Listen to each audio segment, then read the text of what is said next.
This was first revealed to me after I did like a report in community college on surveillance platforms. And the same day I saw a pickup truck driving through the student parking lot with a bunch of cameras coming out of the back of the bed, which was down, facing towards all the license plates.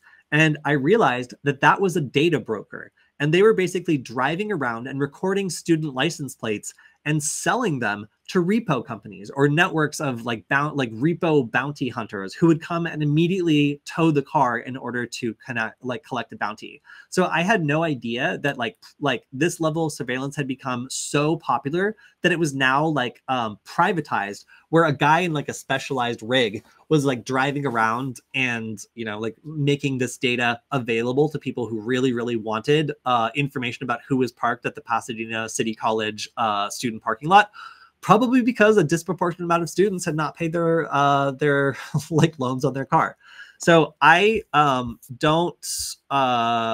really like this kind of surveillance. And the problem is, as the information starts to be collected and then potentially leaked, your driving history, basically everywhere you've been, everywhere you've parked, where you were at any particular time in your vehicle, is potentially available to anyone who wants to look for it. So if you have somebody who would be interested in stalking you, if you have an ex-partner who is looking for you, that means that it would be really easy to go back and potentially piece together your movements through the data that's being collected and not adequately secured. So we have not only private companies that are collecting and selling this information, but we also have law enforcement that is collecting it at scale. And a lot of police vehicles now will have these cameras connected to them that do things like make sure that a car isn't stolen, but also just collect the location of all the vehicles around them so that they can trace that back and put it together into a cohesive framework of where that vehicle's been. In a lot of cities, license plates will be recorded at traffic intersections, and it makes basically a network where every vehicle driving through the city is tracked all the way through, and everything they do can be pieced together if they are ever flagged or if that license plate is ever flagged. Now, the problem is that that information is shared nationwide with other police agencies in networks that are more akin to Facebook than they are to any sort of secure platform. So a lot of the time, like some random police officer on the other side of the country could request information from that system for completely unrelated reasons. They could have a personal grudge. It could be their spouse. They could potentially, and they have in the past, requested access to that information for personal reasons and used it for things other than police investigations. And this information has also been breached and it's been sold.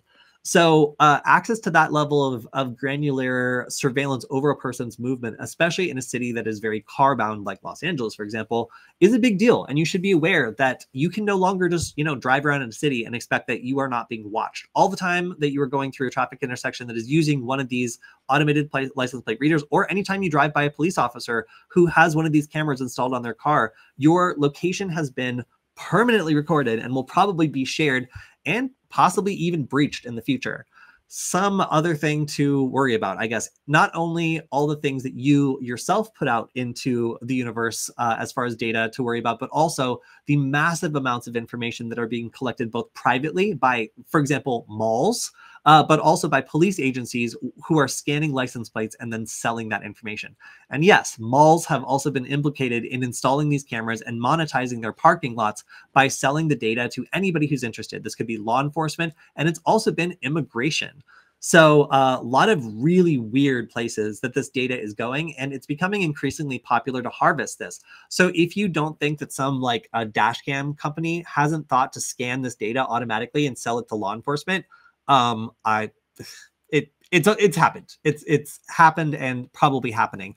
The crowdsourcing of the system is really the only step that's yet to happen. But being able to pull from people's Ring cameras or dash camera uploads to scan through this data and place people at certain places at certain times is going to be incredibly useful for all sorts of people. So expect license plate capture to be a major topic of surveillance pretty much from now on. It already has been for a while, but the amount of data that's being collected here and how poorly it's being secured is really a topic that not a lot of people have explored.